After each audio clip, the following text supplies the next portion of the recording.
Welcome, welcome, welcome, welcome, everybody. It is time for the Love Experience Show. And today's episode is titled or called At Last. And I really hope you guys are going to enjoy this. I know you will because these are two of my favorite people, my Uncle Mark and my Aunt Karen. Y'all want to hop on and say hey to everybody? Hello. Hello. They are here to share their story with you guys.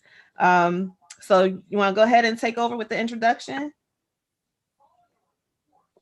Mark, Ashley's uncle. That's it.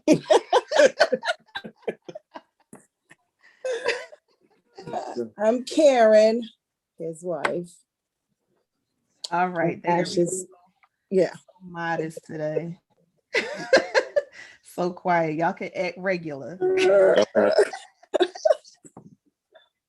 right. So you guys, been okay. Tariq and I have been married for almost 5 years. Y'all been married for 6, almost 7, right? Almost seven. Almost 7, yeah. That y'all about to be out of the 7-year itch. Yeah, it's amazing. It's crazy. 7 years. I know that went by really, really fast. Yeah, it did.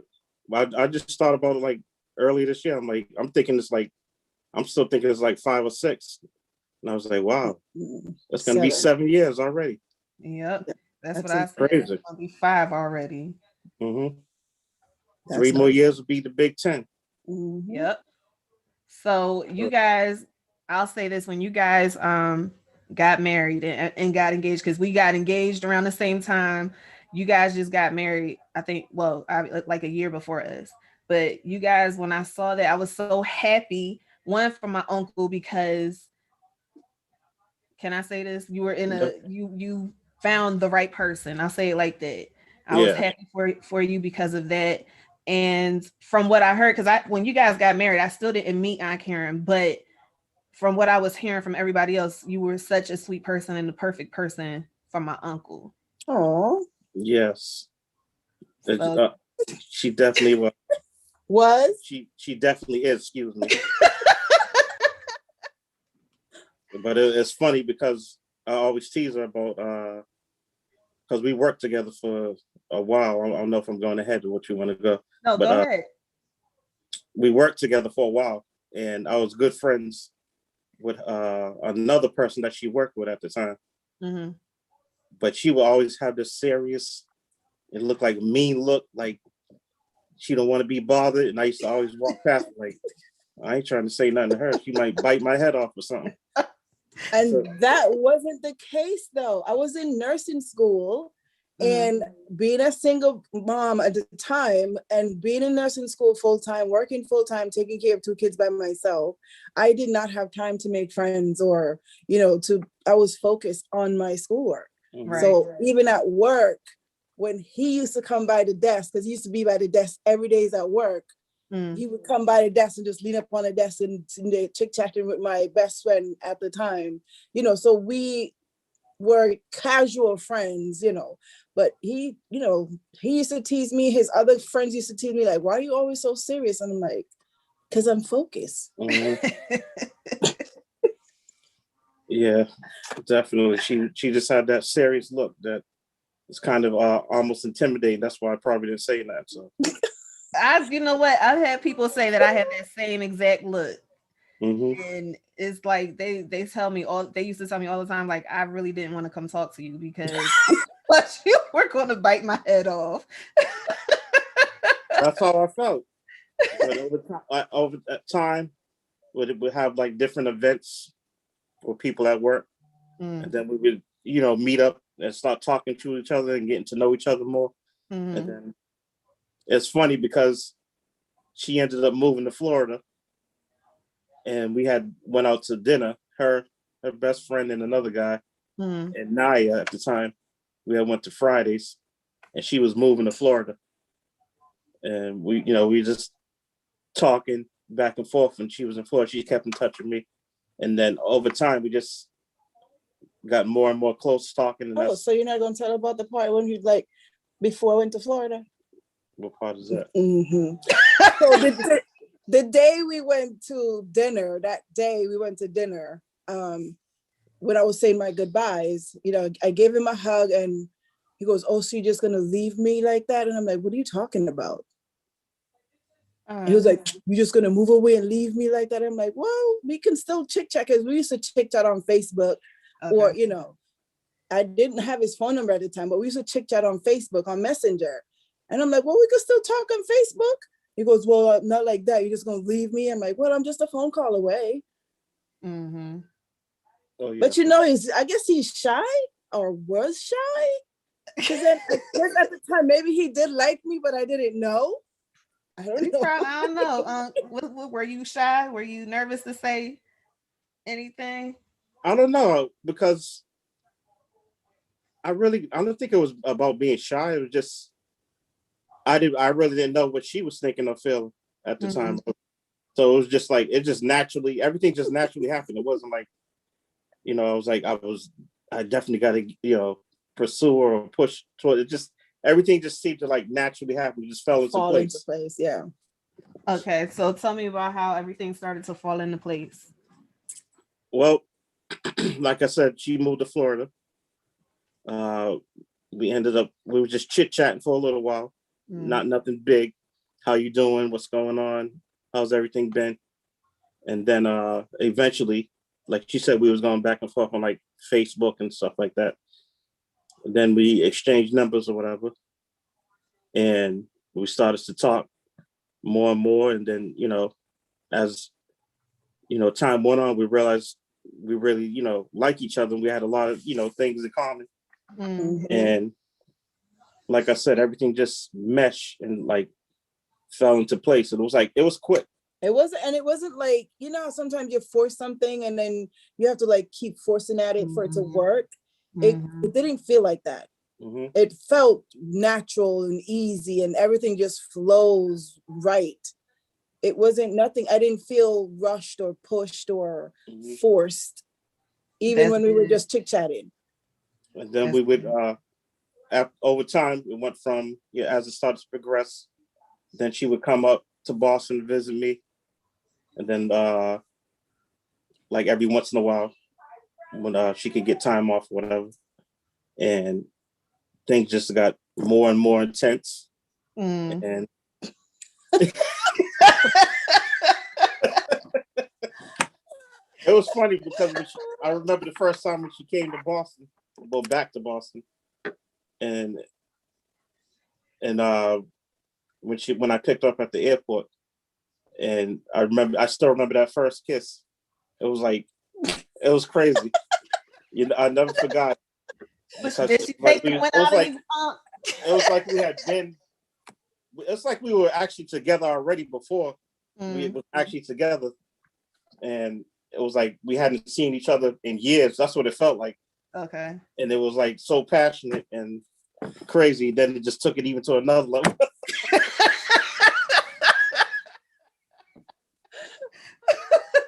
So she took your breath away with that kiss. Yeah. Oh, you never told me that. You never told me that. And then I remember when her leaving the first time. Oh my goodness. Were you sad? Yeah, I was sad. You were sad. I mean, I was sad. I know that. See, guys don't like to show their emotion, and sometimes we like to see it. You know, it's funny because she cried when she had to leave, like we was never gonna see each other again. And I'm like trying to play tough. Oh, it's gonna be all right. You see me again. And then I'm driving down the highway.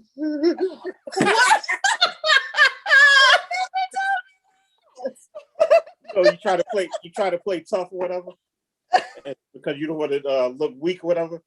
But I'm driving down the highway. You never told me that. See, you be hiding stuff. So, okay, I know about that because, you know, Tariq and I was long distance for a year. So we would fly back and forth to see each other. But when he left or if I left, it was like, okay, what am I going to do now? Like, what's going on? I miss having that body right there. Like that. So I know what y'all talking about. Yeah, that's funny. What did Tyreek play it off to like he was a tough guy? Probably knowing him. But if I waited until we got on the phone and say, "Yeah, I miss you too." Yeah, I know. Yeah. Men and their emotions. But I think at the same time, I think that kind of helped to make us even closer by having that distance, because we appreciate it so much more when we were together, because we had that time apart and we really grew to miss each other and couldn't wait to see each other when the time came. Yep. I absolutely get it. So how long would you say it took you guys from the time that Karen went to Florida to the point where we're talking right now about, you know, you guys missing each other? You said it was pretty quick. So what was kind of the timeline? So I moved to Florida in October of 2013. And, you know, we started talking more and more. I think I came back to Boston in February. That February. Well, I'm not gonna lie, I can't remember. Yeah, exactly. The first time I came back up was the February, and that was when everything kind of went. You know, we pressed the gas on everything.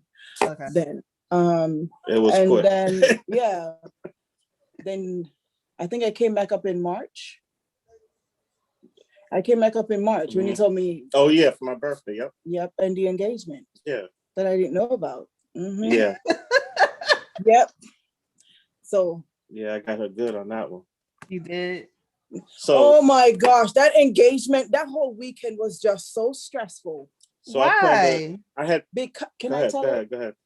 So before I came up from Florida, he told me, when you're coming up, bring something nice to wear. We're gonna go out somewhere nice. And I'm like, okay. So I bought this, it's like a black dress. The top of it was white with lace, strapless. And I'm like, okay, this is if we're going to a really upscale restaurant or whatnot. So came up the weekend, we went out to dinner. I wore the dress, we went out to dinner, and I'm like, okay, we went to dinner, then we went to the Blue Men's group. And when we walk in, you know what the Blue Man group is? Yeah. When we walk in, one of the hostess met us at the door and she goes, oh, we have something special for you guys. We want you to sit upstairs. And I'm like, what? Why? And I'm like, oh my God, it's going to happen here in public where everybody can sit. So I was sweating bullets the whole night. And then we just went upstairs. And the whole time I'm looking, I'm like, okay, when is it going to happen? Then they came back and got us. And I guess we were just part of their show, basically. But it didn't happen that night. And I'm like, okay, so, well, maybe it's not going to happen. Maybe it's the next trip. So the next day he goes, oh, I'm going to my sister. We're going to just go meet up with my sister for dinner. And I'm like, okay, that's fine. Right. Okay. So then my best friend at the time, she was like, oh, Aileen's coming too. And I'm like, oh, well, I mean, that's cool because I haven't, I'm here in Boston. At least, 2 birds, 1 stone. I get to spend time with my best friend. I get to spend time with him. Mm-hmm. So we got there, we had dinner. He gave me a gift, my first Invicta watch. And I'm like, oh, this is really nice. Then he was like, I'm going to take the watch upstairs and adjust the strap for you. And I'm like, okay. Then all I heard was, oh, we need everybody upstairs in the TV room. So I'm like, okay, went up. And he played this video. And I'm like, what is going on? I don't know. So it was like a video proposal. And then him getting down on one knee. And I'm like, what is going on? He goes, if you look closer in the bag, there's something else in the bag. That was on the video. Yeah, I remember the video. Yes. Crazy, crazy, crazy, crazy. The ring was actually underneath the box. Yep. Well, in between the tissue paper, the tissue and everything that held the watch in place. And I knew she wasn't going to open up the whole thing. So just look at, not normally anybody would just open, oh my God, a nice watch. Yeah. Well, that's exactly what I did. And I'm like, there's nothing else in the bag. She did that. We was downstairs in the kitchen when we did that. Mm-hmm. And we was down there for like another 15 minutes or so before we ended up going upstairs. And I knew I couldn't even stop smiling, but she didn't realize I'm sitting there smiling for what? She didn't say to herself, why is she cheesing so much or whatever? And that's when I got upstairs. I had put that video. I I was trying to think for like a couple of weeks, how am I gonna propose to her? And I decided to do a video.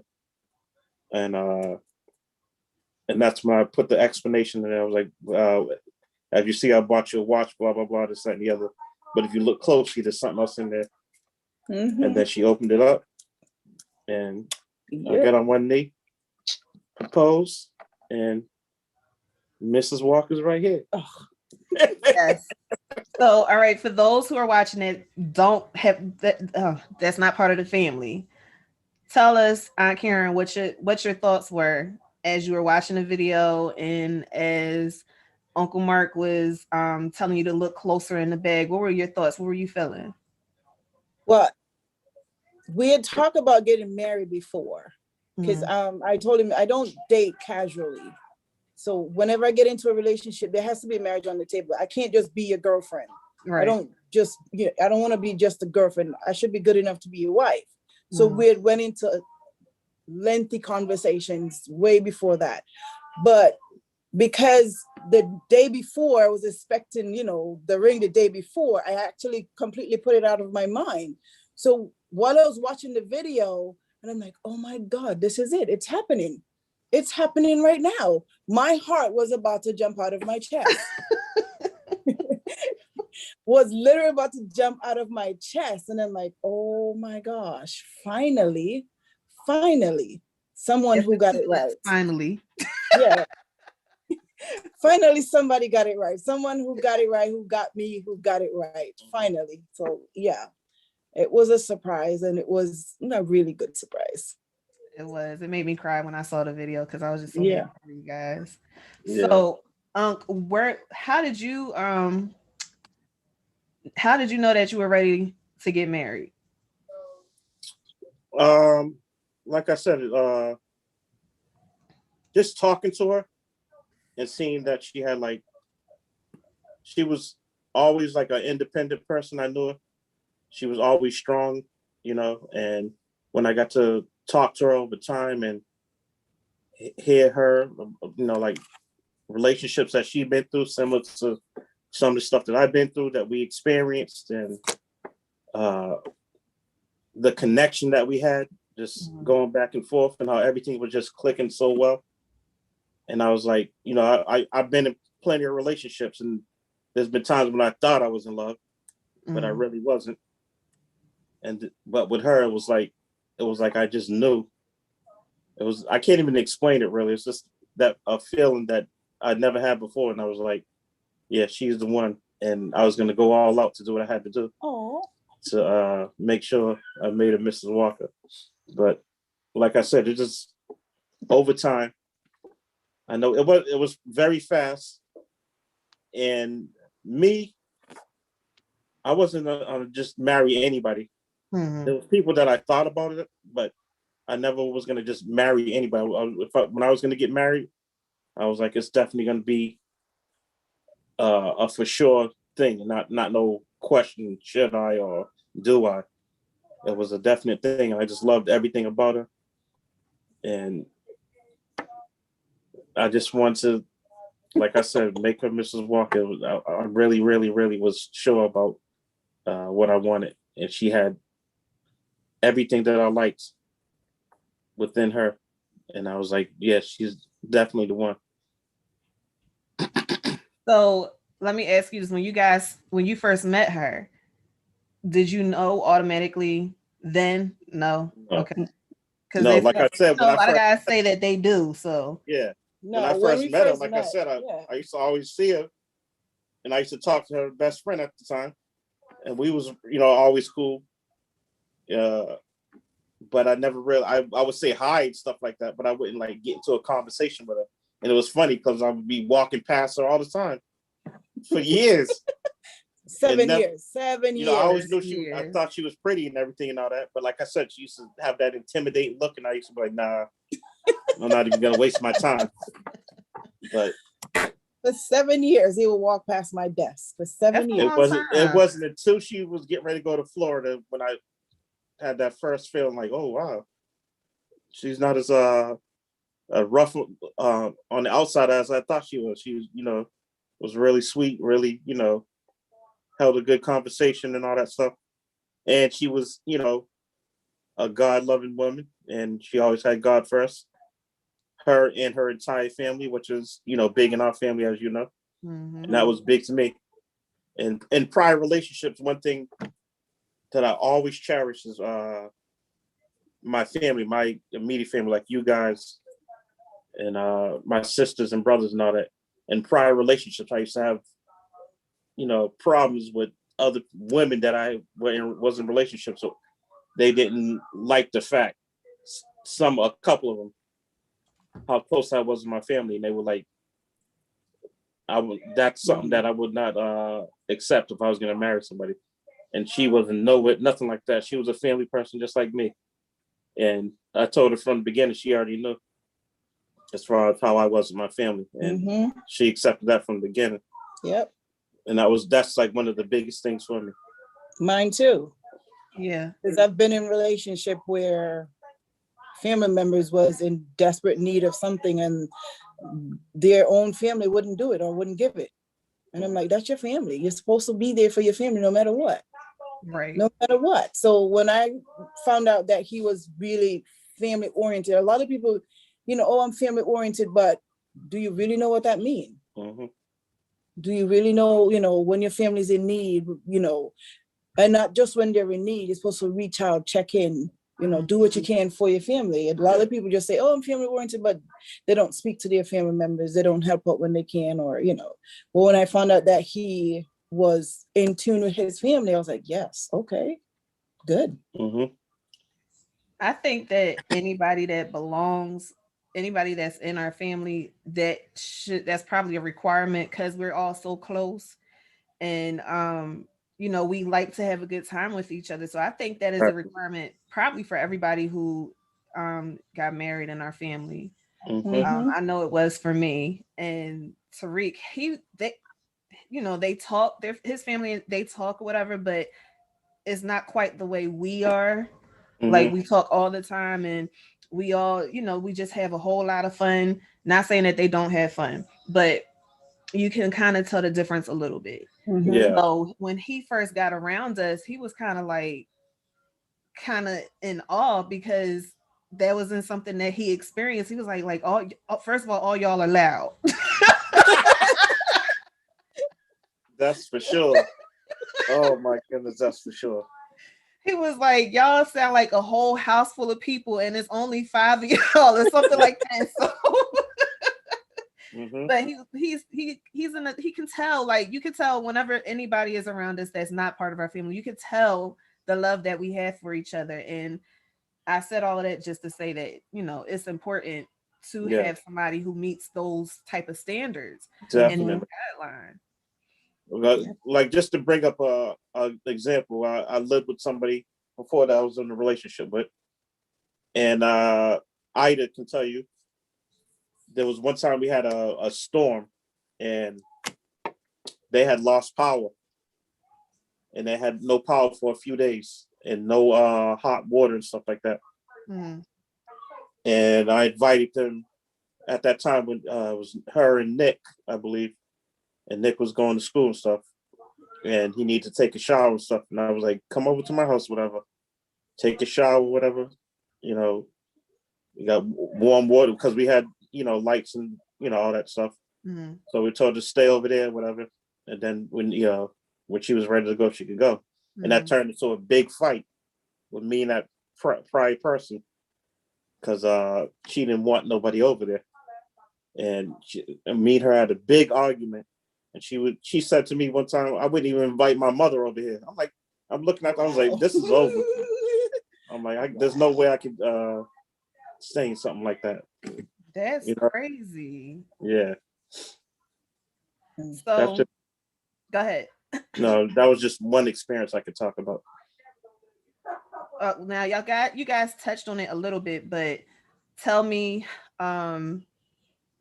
how your relationship with each other is different from other relationships that you've been in.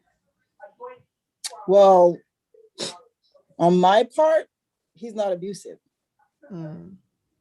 I was in a verbally abusive relationship and obsessive. the person was possessive, obsessive, and verbally abusive. And I left, thank God, before it was too late, because when my toddler at the time would wake up in the middle of the night, Mommy, Daddy, stop arguing, stop fighting. My little 3-year-old, I'm like, I cannot let my daughter grow up and see that this is what relationship is supposed to be like, or this is what a relationship is supposed to look like. So I'm like, I had to get them out of that environment. So to be in a relationship now where we barely argue. I don't think we've ever had like a big blowout. We've never had a big blowout. That's one. We have our differences, but we've never had a big blowout. You know, and my other relation, my previous marriage, it was terrible. I was in nursing school at the time, and every week when I have an exam, he would pick a fight the night before. It never failed. Like right before my big exam, we have this big blowout. And I did 1 semester in nursing school at the time. This was in 2008. And I couldn't do the second semester. I passed that first semester, thank God. And I went to my advisor at the time, and I'm sitting there bawling my eyes out. And she's like, you're not the first person to come to me with something like this. So she's like, do what you had to do. And I'm like, all right. It was the December. I remember going to church New Year's Eve, and I'm at church, and I'm bawling. I'm not, when you're in church and you do that pretty cry. No, I was in church bawling my eyes out, and I'm like, Lord, there's no way you put me on this earth to be this miserable, to be in a relationship that is not healthy at all. There's no way. New Year's Day, I was on my way to work. I sat in the car and I turned my face. I'm saying, I'm done. Right there, I was like, I'm done. I filed for a divorce, and then, I don't know, it just happened so perfectly because Naya was finishing kindergarten, going into first grade. Trizwa was finishing up middle school, going into high school. So I just wait for the full transition, and we just transitioned. I took my kids, and I moved into the suburbs, away from the, it was bad. I dropped out of school to, get my foot in, and then I went back. So from that relationship to this, we've not had a big blowout. We've had our differences. He's good to my kids. We've had our differences, where we disagree, but we come back. It's completely different from my other relationship. So how long would you say it took you to heal from those relationships until the time you met? A while. I didn't trust anybody. I did not trust anybody. Actually, for me and Mark, my best friend at the time, she was like, you know what, give it a try. He might be different. Just give it a try. Take a shot, go for it. And I'm like, I really can't be bothered, because the relationship before Mark, the guy, it wasn't abusive. His lifestyle compared to my lifestyle, we just didn't click. He drinks like a fish. He drinks like a fish. And his lifestyle and the constant swearing, and I'm like, I can't do. It's like my ears would bleed. And I'm like, yeah, this is not for me. This is definitely not for me. That was a quick relationship. And I'm like, yeah, so at that point, I'm like, I'm done. I'm done with guys. I'm done with men. I'm just going to be a old, dried up, withered woman. My friend at the time, she was like, just take a chance. He said, well, he's a really good guy. He's a really nice guy, and he's a good guy. And I'm like, I really can't. I really don't want to be bothered. But then, our on and off conversations on Facebook, hi, how you doing? Chit chatting. And I remember when our conversation really started to get serious, that Thanksgiving. And he was like, oh, I think he was going to Jersey or Philly. Oh yeah. That Thanksgiving. Yep. That was at Chrissy's house. Yeah. Okay. But yeah, this relationship is completely different from, yeah. Yes. That's good. So what about you, Aunt? Uh, well, I was in plenty of different relationships, and like I said before, I didn't realize what love was actually until I really met her. I thought I did. I think in some cases it was different things that were uh, maybe keeping me in relationships and stuff like that, but it definitely wasn't love. I don't think. Uh, I was in, you might know, in one relationship in particular where I thought I had a child with this person, Yeah. and I was so enamored with her and uh, thinking I was in love right off the bat. You know your mother, and your mother and them they picked up right on the beginning when they first met her.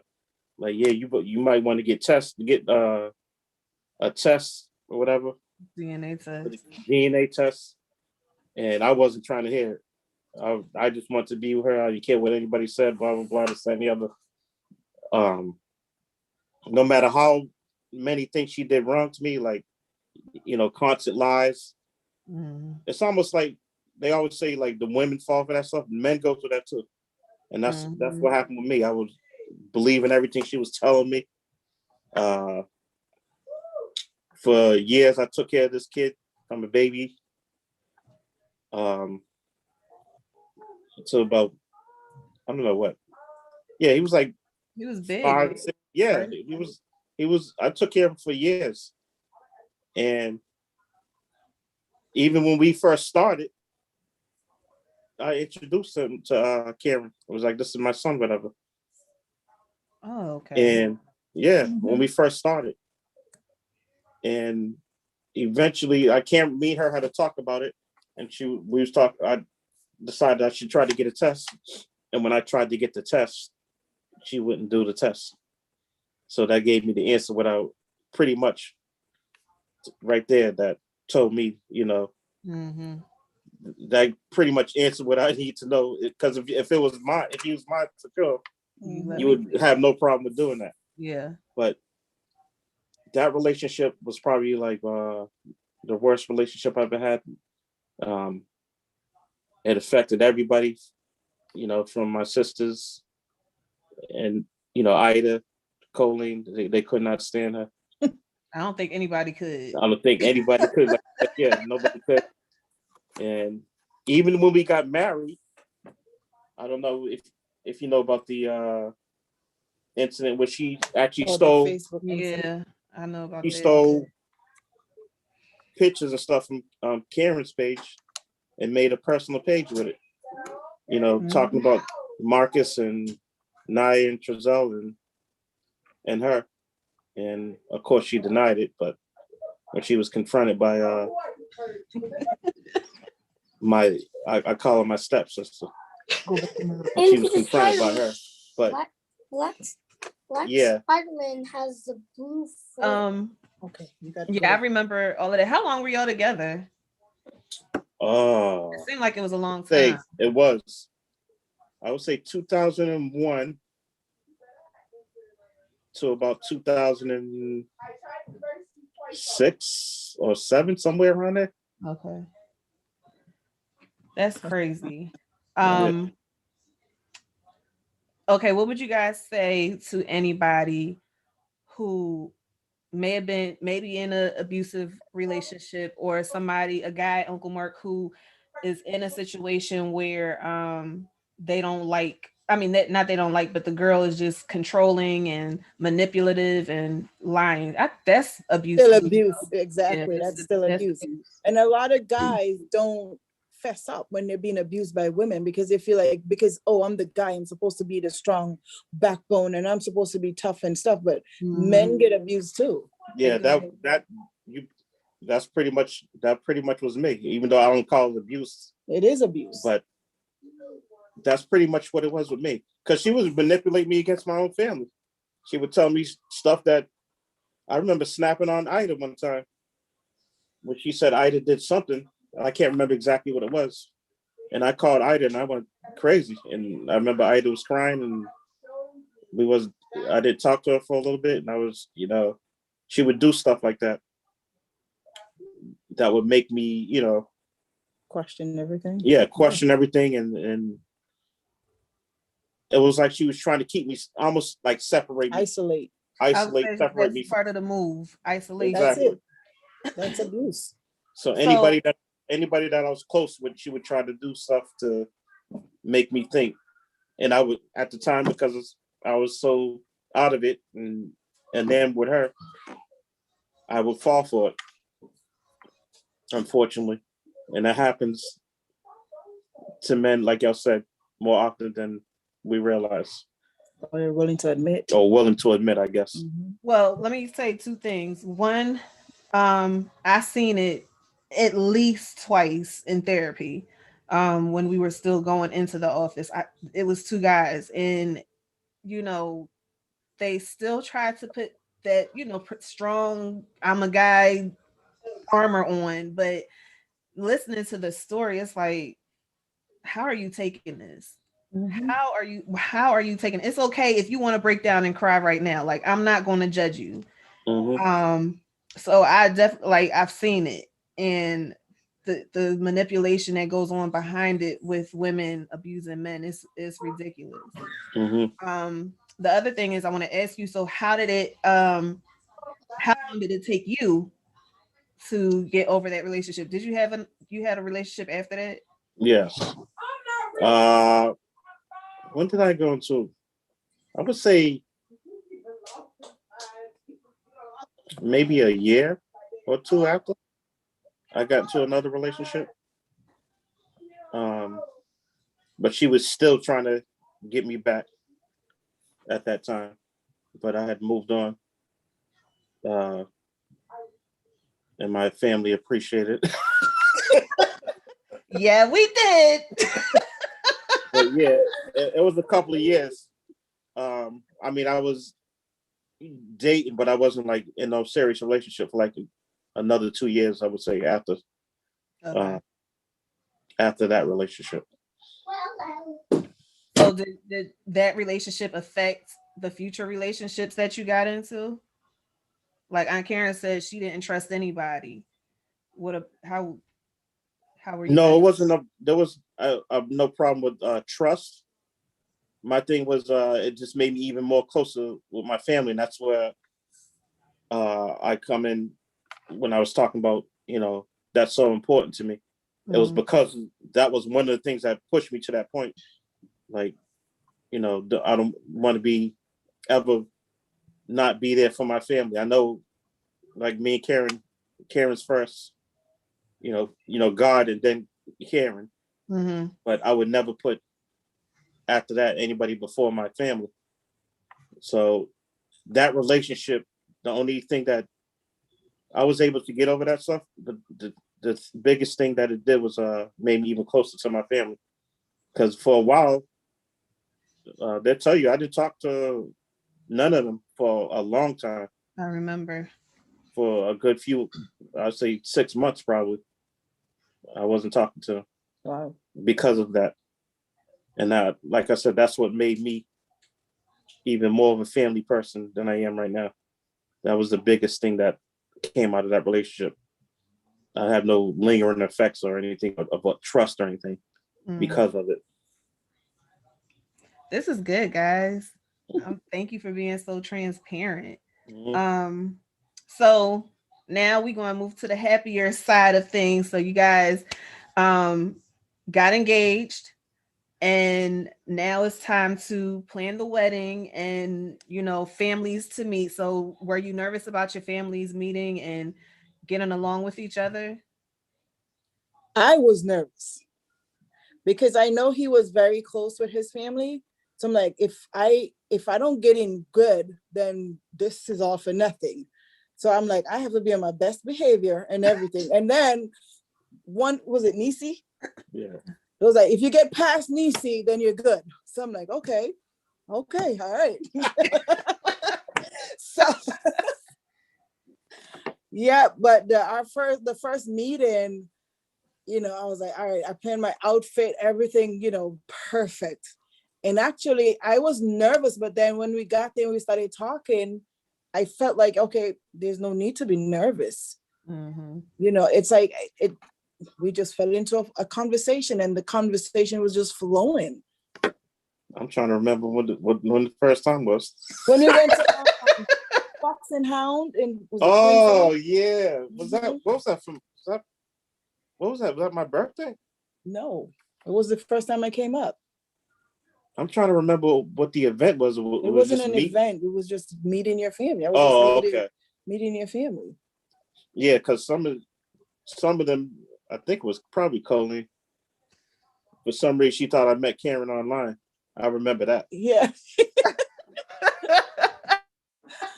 I do remember that much. But she has a better memory than me. Yeah, it was. As most women do than men. Is it Fox and Hound? Yes, Fox and Hounds. That restaurant up in Quincy.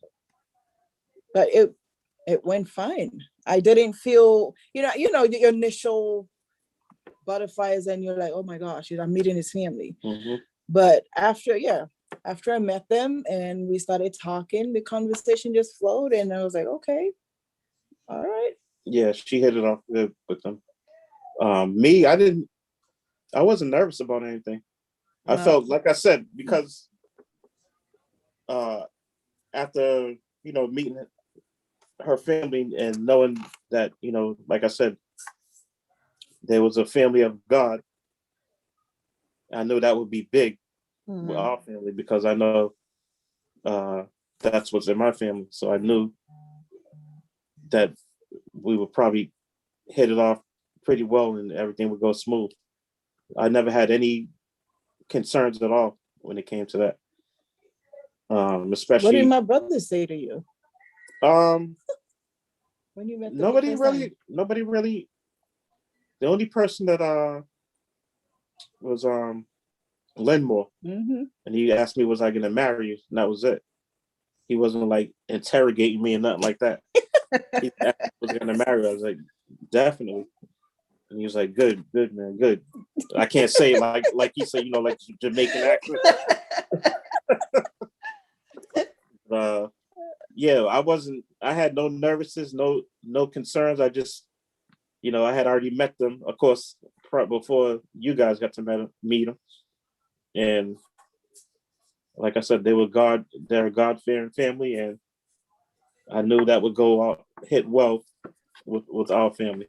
And everybody loves her mother because, you know, at the same time we lost our mother, your grandmother, and also our grandmother.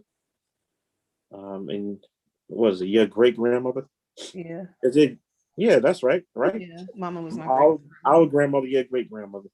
Mm-hmm. So we lost both of them, the two biggest women in the family, and it's kind of like she kind of feels that to a point. Okay. So that's the feeling I get from everybody. That's why everybody, you know, really hits it off well with her, and she's just a sweethearted person and general period. Yeah, she is. That's why your wife is the way she is. Exactly. Mm-hmm. Listen, when you grow up and you don't have a lot, you learn to appreciate the little. Mm-hmm. Yeah, you learn to appreciate the smallest of things. That's why I said to him all the time, when especially for me with gifts and stuff, the big gifts, don't really. It doesn't do anything for me. It's the small little gestures that's what I appreciate more than anything. That she flashes her ring in front of the screen. Yeah. Well, I need a new one. Yeah, 3 years. No. 10-year anniversary. No. That's for traditional brides. I'm not a traditional bride. You already had 3 rings. It doesn't matter. Oh my goodness. It doesn't matter. You gotta purchase a jewelry store then. Exactly. Have some stocks in a jewelry store somewhere. She still got 2 rings now. Well, when I turn this one in. So I was looking at your ring and I'm like, that's not the ring I remember seeing. But um so okay, you were going to be a stepfather. How did you feel about that? That was probably my biggest concern, because I mean, like I said, I had experience from my prior relationship that turned out not to be, my child. Mm-hmm. But she also had an older daughter that I also helped her with. So that kind of helped a little bit coming into this relationship. Mm-hmm. But it was something I was nervous about, because my biggest concern was I didn't want to step on the toes of their fathers. You know what I'm saying? Mm-hmm. I want to give them their respect. And I explained that to the kids when we got married. I don't know if you got to watch the wedding, but when I did vows we did to vows Cameron, to the kids. and I did vows to the kids. Mm-hmm. I remember that too. My mom told me that. Yeah. I told them that I'm marrying, Karen, but I'm also, marrying you as, my children. And I'm not going to be there to replace Cameron or to replace their father, but, as another person that they can look to as a stepfather. Mm. And that was just my main concern, because I didn't want them. You watch these videos sometimes with these kids that they get into a relationship with a woman, and they already got kids, and they get into an argument. Oh, you're not my father. I was always concerned about them saying that to me. You ain't my father. Blah blah blah. That was me. I was that kid. But that was always a concern of mine, and I didn't want to want that to ever happen. And they've been nothing but lovely kids to me, and I just enjoy every minute of them. I love being their stepfather. I know Colleen always says to me, "You're not the stepfather, you're the father." But I always, like I said, I try to respect their blood fathers. By when I say stepfather, that's the only reason why I say that. Okay. Otherwise, I just say father. But that was the biggest concern that I had. How were they going to accept me? And were they going to, were we going to be able to get along? And them worrying about them saying I'm not their father or whatever, and not wanting to be involved with me and stuff like that. But that has never happened. Never came up. That's good. Mm-hmm. That's really good. Yeah, because before we even started dating, like really date, one thing I do before I date or start to date or, prospective people, whatever, I lay everything when we went out. on that first date, well, if you can call the date, before she went to Florida, Naya was there too. So oh yeah, that's right. You did say that. Yeah. But I lay everything out on the table. My expectations, limitations, what I will stand for, what I will not stand for, everything goes on the table. So it's then up to that person to say, okay, I can carry this load, because then I'm like, I don't want to waste my time getting to know you, prepping my kids to know you. Mm-hmm. And then 6 months down the line, you're going to tell me, oh, I can't handle this. I can't do this. You knew up front what you was getting into. Mm-hmm. So then it's up to you to decide, okay, I can carry this and I can enhance this. Exactly. So he knew about my kids from day one, from the get. And I'm like, having kids and having other, stepchildren, the relationship is always going to be different. So he knew about them and, what to expect and stuff. And then my kids are not, rude kids or anything like that. So. But they are like kids pick up behind, so you got to constantly. Oh, yeah. And that's one thing that he's like, when our first year was like, oh, the kids did this. They broke another glass. I'm like, they're kids. They're going to do that. So, yeah, first couple of years was, kind of rocky with the kids. Yeah. It was like, oh, why are the kids in my room? And I'm like, well, they're kids. They're going to be in their parents' room and in their parents' bed. Right. Yeah. So, but before we jump into the comments, because you guys have a lot of comments. So before we jump into the comments, do you guys have anything that you would speak on about blending families? like for me, my main thing was finding someone that I know wasn't gonna hurt me, wasn't gonna hurt my kids, was gonna love my kids like, you know, they were their own. That was one big thing for me. Like finding someone I could trust to the point where if I should leave and go to work, if I work nights and I should leave in my home with my kids, you know, they were girls at that, they're girls. Am I gonna be at work worried that, you know, this person is gonna abuse my kids, or my kids are gonna be so terrified that, you know, or is he gonna abuse them, threaten them, and then my kids are so unhappy they can't tell me what's going on. So that was that was my big thing. Yeah. I'm not you said about blending families? Yeah. Respect. That's one of the biggest thing. Yeah. I would say that just that everybody, like I said, my biggest concern was that we all got along and we were able to grow with each other. We know it's not going to happen overnight. It's not going to happen by the snap of a finger. It's going to happen as we got to know each other and learn each other, and just being patient.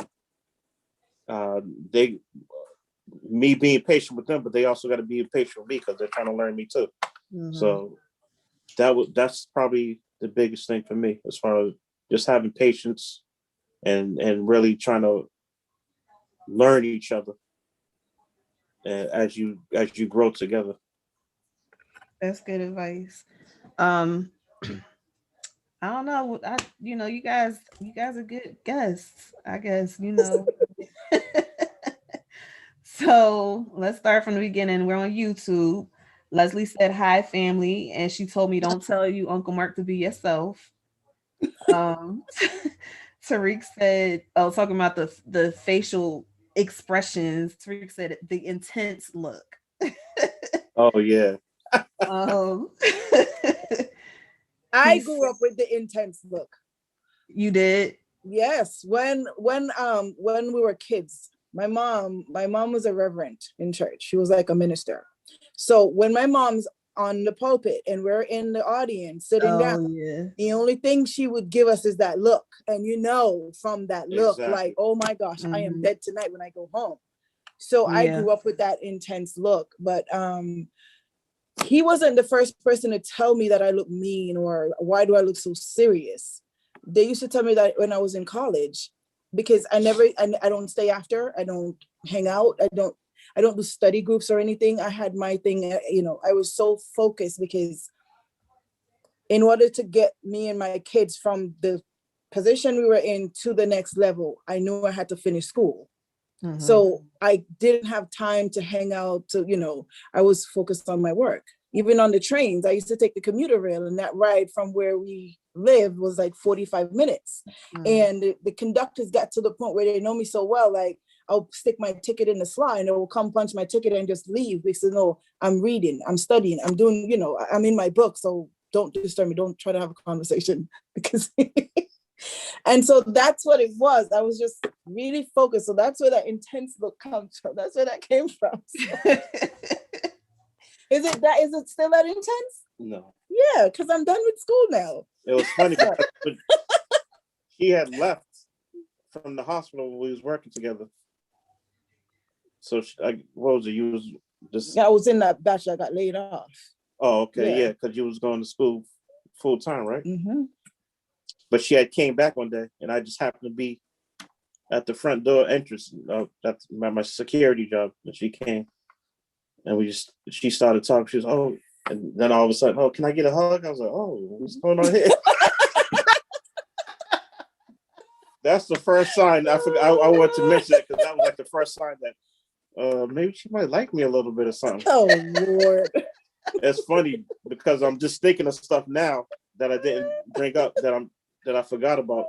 Then there was another incident where I was dating someone.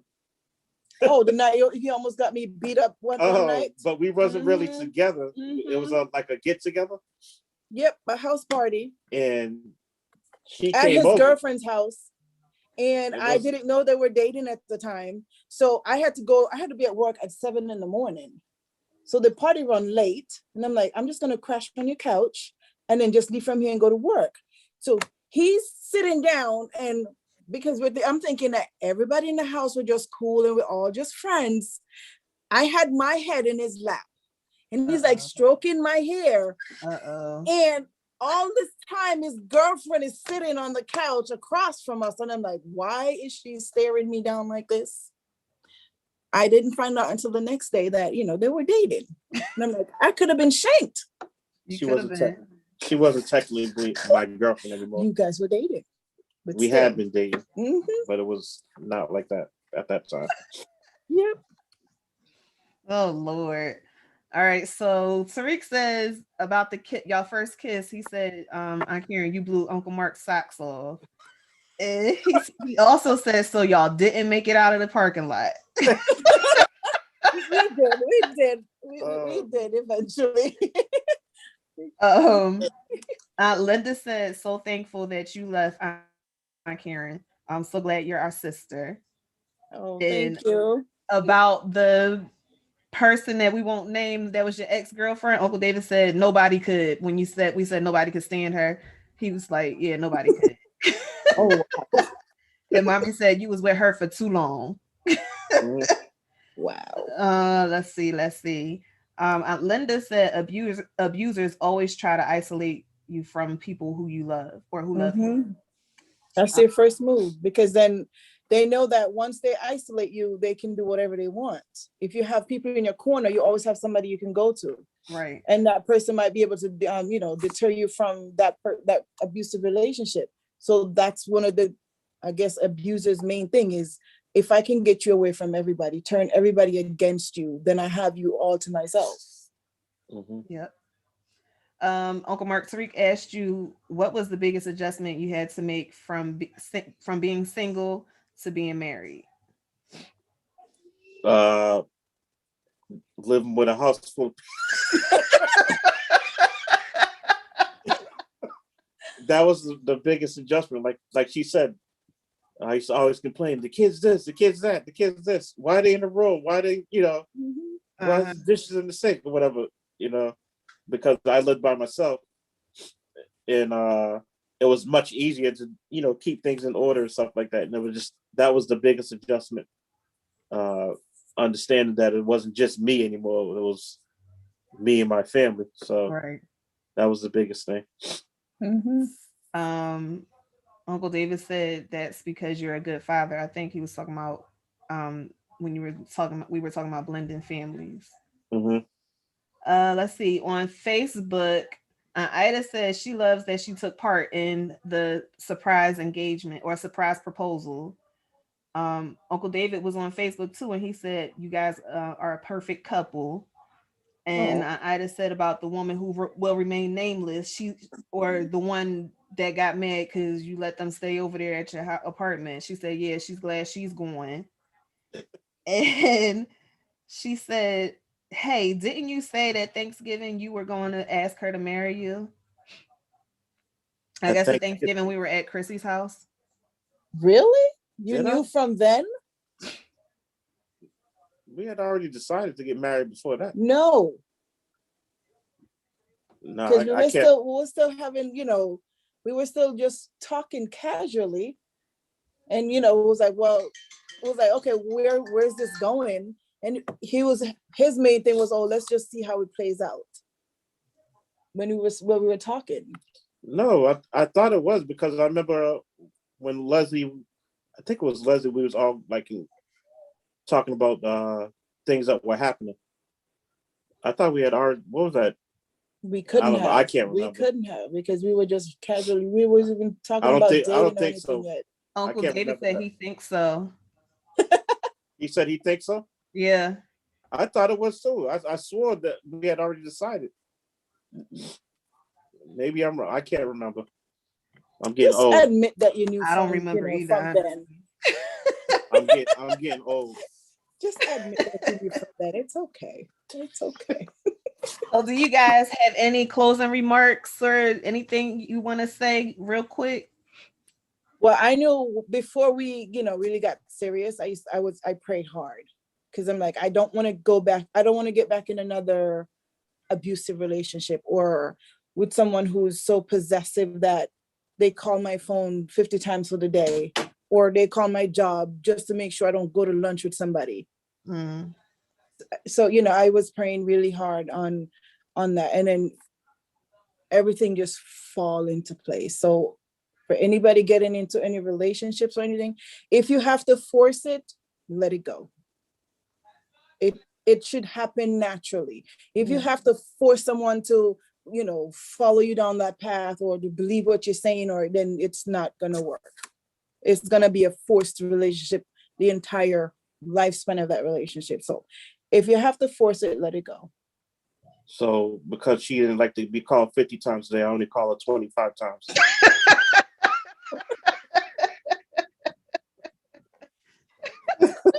Oh Lord. Oh boy. But yeah, same thing. Like she said, just let it, come naturally.